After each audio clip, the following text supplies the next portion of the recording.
Welcome student. बच्चों नमस्कार। मैं आशीष जोशी, व्यावसायिक शिक्षक, जीएसएस कलमंडा टोंक।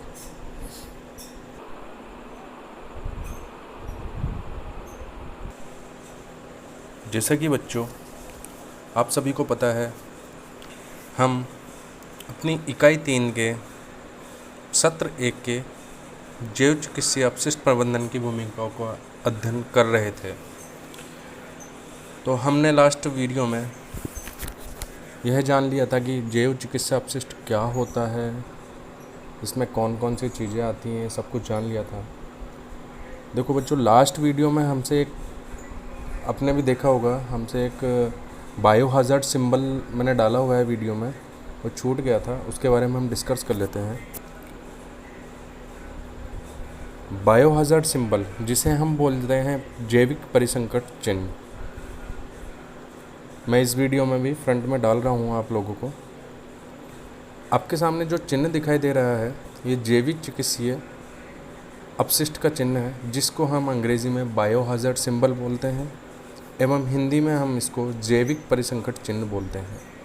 बच्चों, यह चिन्ह हमारे भारत सरकार के द्वारा मान्य किया गया है और ये बायोहैज़र्ड सिंबल इसे हम बोलते हैं, जिसे हिंदी में हम वापस से बता रहा हूँ मैं आपको, जिसे हम हिंदी में जैविक परिसंकट चिन्ह बोलते हैं। अब हम इस वीडियो में आगे बढ़ते हैं और जैव चिकित्सीय अपशिष्ट से संबंधित जो भी परिभाषाएं हैं, जो भी डेफिनेशंस हैं, उनको हम जानेंगे। देखो बच्चों, अस्पताल अपशिष्ट के वर्गीकरण एवं निस्तारण के अध्ययन से पूर्व हम सबसे पहले अस्पताल अपशिष्ट प्रबंधन में प्रयुक्त कुछ शब्दावलियों के अर्थ समझने का प्रयास करेंगे। जो डेफिनेशंस है इससे संबंधित वो हम जान लेते हैं, जिसमें पहली डेफिनेशन है क जैव चिकित्सीय अपशिष्ट, जिसको हमने पिछले वीडियो में अच्छे से जाना था, एक बार दोबारा जान लेते हैं। जैव चिकित्सीय अपशिष्ट यह कंटेनर तथा किसी मध्यवर्ती उत्पाद सहित कोई ठोस, तरल अथवा द्रव रूप अपशिष्ट है जो मनुष्य अथवा पशुओं के निदान, देखो बच्चों, जो मनुष्य मतलब प्राणी अथवा पशुओं के निदान मतलब उनके इलाज, उपचार अथवा टीकाकरण के दौरान जो अपशिष्ट उत्पन्न होता है उसे हम बोलते हैं जैव चिकित्सीय अपशिष्ट, जिसे इंग्लिश में बोलते हैं बायोमेडिकल वेस्ट।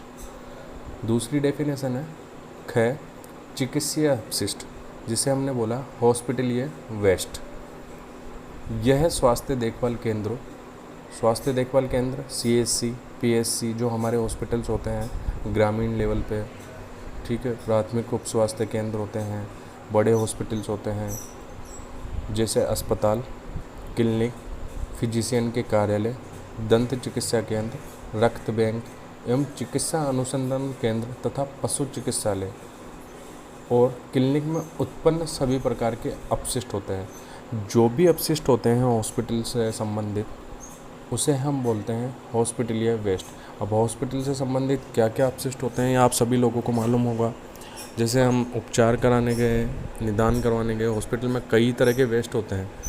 अब इसमें सारा दे रखा है अस्पताल, क्लिनिक, फिजिशियन के कार्यालय, दंत चिकित्सा केंद्र, रक्त बैंक, चिकित्सा अनुसंधान केंद्र तथा पशु चिकित्सालय में जो इलाज के दौरान जो वेस्ट खराब बचता है, जो बचा हुआ पदार्थ होता है, जो बचा हुआ पार्ट होता है, उसे हम बोलते हैं चिकित्सीय अपशिष्ट।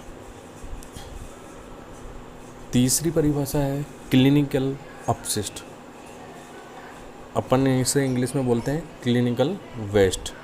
इसे अस्पतालों अथवा अन्य चिकित्सा रक्षा संस्थानों में प्रदत्त चिकित्सा रक्षा से सृजित किंतु घर में उत्पन्न अपशिष्ट को छोड़कर किसी भी अपशिष्ट के रूप में परिभाषित किया जाता है। देखो, अपने घर में जो कचरा होता है, उसके अलावा हॉस्पिटल में जो भी कचरा होता है, उसे हमने किस में डाला है? क्लिनिकल अपशिष्ट में। वापस से आ रहा है अस्पतालीय अपशिष्ट, जिसे हमने चौथी परिभाषा का नाम दिया है गैर अस्पतालीय अपशिष्ट, इसे बोलते हैं अपन हॉस्पिटल वेस्ट। ये ऐसे सभी जैविक अथवा अजैविक, जैविक मतलब जीवों से संबंधित रखने वाला, मानव शरीर से संबंधित रखने वाला, पशुओं से शरीर से संबंधित रखने वाला। अजैविक बोले तो निर्जीव। अपशिष्ट है जो अस्पतालों में उत्पन्न होते हैं और इनका भावी उपयोग नहीं होता है। पांचवी परिभाषा है रोगात्मक अपशिष्ट, जिसे बोला है पैथोलॉजिकल वेस्ट। इसे मानव ऊतक, अंग, शरीर के भाग, शारीरिक तरल तथा कंटेनर के साथ स्पेसिमेन के सहित सर्जरी, ऑटोप्सी अथवा अन्य चिकित्सा प्रक्रिया के दौरान उत्पन्न होने वाले अपशिष्ट के रूप में परिभाषित किया है। अब आप समझ नहीं पा रहे होंगे इस परिभाषा को। पैथोलॉजिकल बोले तो पैथो का मतलब होता है डिजीज़ बोले तो किसी की कोई प्रॉब्लम है, किसी को कुछ प्रॉब्लम हुई, उसका ऑपरेशन हुआ तो उसके मानव शरीर का, जैसे किसी भी चीज़ का ऑपरेशन ले लेते हैं, अपेंडिक्स का ऑपरेशन हुआ तो मानव ऊतक को, अपना जो बॉडी बनी हुई है वो सेल्स से बनी हुई, सेल्स का समूह बोलते हैं, वो सेल्स के समूह को बोलते हैं ऊतक, और ऊतकों के समूह को बोलते हैं अंग, और अंग के समूह को बोलते हैं सिस्टम, और सिस्टम के समूह को बोलते हैं मानव शरीर। अब इसे मानव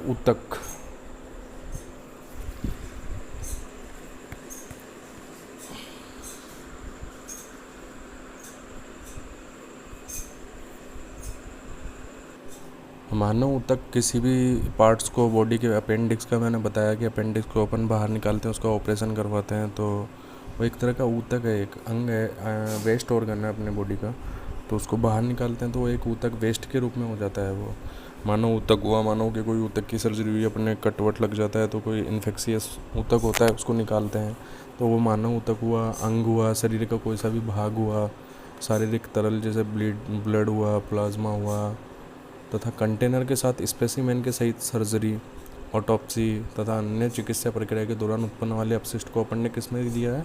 पैथोलॉजिकल, रोगात्मक अपशिष्ट में। ठीक है बच्चों। च है संक्रामक अपशिष्ट। ये वे अपशिष्ट हैं जो जैव चिकित्सीय अपशिष्ट के अंश होते हैं और रोगजनक सूक्ष्म जीवों की अधिकता एवं प्रचंडता होने पर विषाणु जनित, जीवाणु जनित अथवा परिजीविता रोग फैला सकते हैं। बच्चों ये इन्फेक्शियस, देखो नाम से क्लियर हो रहा है, संक्रामक अपशिष्ट, ये संक्रमण फैला सकते हैं, जिसे अपन इंग्लिश में बोलते हैं संक्रामक अपशिष्ट। ये वे अपशिष्ट हैं जो जैव चिकित्सीय अपशिष्ट के अंश होते हैं, मतलब बायोमेडिकल वेस्ट के अंश होते हैं, और रोगजनक सूक्ष्म जीवों की अधिकता, रोग फैलाने वाले जो सूक्ष्म जीव होते हैं अपने माइक्रोबैक्टीरियाज होते हैं की अधिकता, मतलब उनकी अधिकता हो जाती है, और प्रचंडता, यदि वो फैल जाएं तो विषाणु जनित मतलब वायरस जनित, जीवाणु जनित तथा परिजीविता रोग फैला सकते हैं। अगला है 6 खतरनाक अपशिष्ट, जिसे अपन ने बोला है डेंजरस वेस्ट। यह वे जैव चिकित्सीय अपशिष्ट के वे अंश हैं जिनसे मानव के स्वास्थ्य तथा जीवन के लिए खतरा उत्पन्न हो सकता है। अगला है जय रेडियो सक्रिय अपशिष्ट। अब रेडियो सक्रिय अपशिष्ट आप इसे समझ गए होंगे, रेडियो एक्टिव वेस्ट जिसे बोलते हैं अपन इंग्लिश में। इसके अंतर्गत रेडियो न्यूक्लियेट्स से प्रदूषित अपशिष्ट शामिल है जो ठोस, द्रव अथवा गैसीय अपशिष्ट हो सकते हैं। ये शारीरिक तरल तथा ऊतकों के इन विट्रो विश्लेषण, इन विट्रो इमेजिंग तथा अन्य उपचारात्मक प्रक्रियाओं से उत्पन्न होते हैं। अब यहाँ एक वर्ड आ रहा है इन विट्रो और इन विट्रो इमेजिंग विश्लेषण। इन विट्रो विश्लेषण बोले तो हम लोग जैसे IVF टेक्निक्स वगैरह होती है, मतलब IVF है, तो उसके दौरान जो फर्टिलाइजेशन वगैरह करवाते हैं तो उसे अपन इन विट्रो विश्लेषण में देंगे।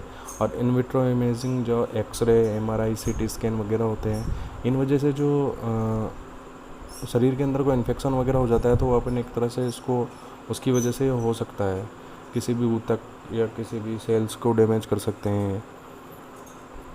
तो ये सब किस में आएंगे? रेडियो सक्रिय अपशिष्ट में। जय है, अगला है जय दाबकृत अपशिष्ट, जिसे अपन ने बोला है प्रेशराइज वेस्ट। इसके अंतर्गत कंप्रेस्ड गैस सिलेंडर, एरोसॉल के डिब्बे तथा डिस्पोजेबल गैस कंटेनर शामिल होते हैं। अगला है ऋण सामान्य अपशिष्ट, जिसे अपन ने बोलते हैं कॉमन वेस्ट। इसके अंदर कार्यालयों, सार्वजनिक स्थानों, भंडार गृहों, कैटरिंग क्षेत्रों से उत्पन्न सामान्य घरेलू अपशिष्ट शामिल है, जिसमें अखबार, पत्र, दस्तावेज, कार्डबोर्ड कंटेनर, धातु निर्मित डिब्बे, सफाई के सामान तथा रसोई घर के अपशिष्ट आते हैं। इसमें जो कॉमन जो कचरा होता है, कॉमन जो वेस्ट होता है, वो सब किस में आएंगे? सामान्य अपशिष्ट में। सामान्य मतलब कॉमन वेस्ट में। तय है पुनर्चक्रणीय अपशिष्ट। इसके अंतर्गत सफाई तथा निसंक्रमण के पश्चात निकले शीशे, कागज, कारूगेटेड कार्डबोर्ड जिसे अपन गत्ता बोलते हैं, aluminium, x ray film, x ray develop करने के पश्चात डेवलपिंग विलियन से निकली चांदी, निसंक्रमण के पश्चात निकले प्लास्टिक तथा छोटे टुकड़े शामिल हैं। ये सब चीज़ों को हम वापस से काम में ले सकते हैं। इसे इसलिए क्या बोला है? चक्रणीय अपशिष्ट। ठीक है बच्चों, अगले वीडियो में हम पढ़ेंगे अस्पताल अपशिष्टों का वर्गीकरण। धन्यवाद।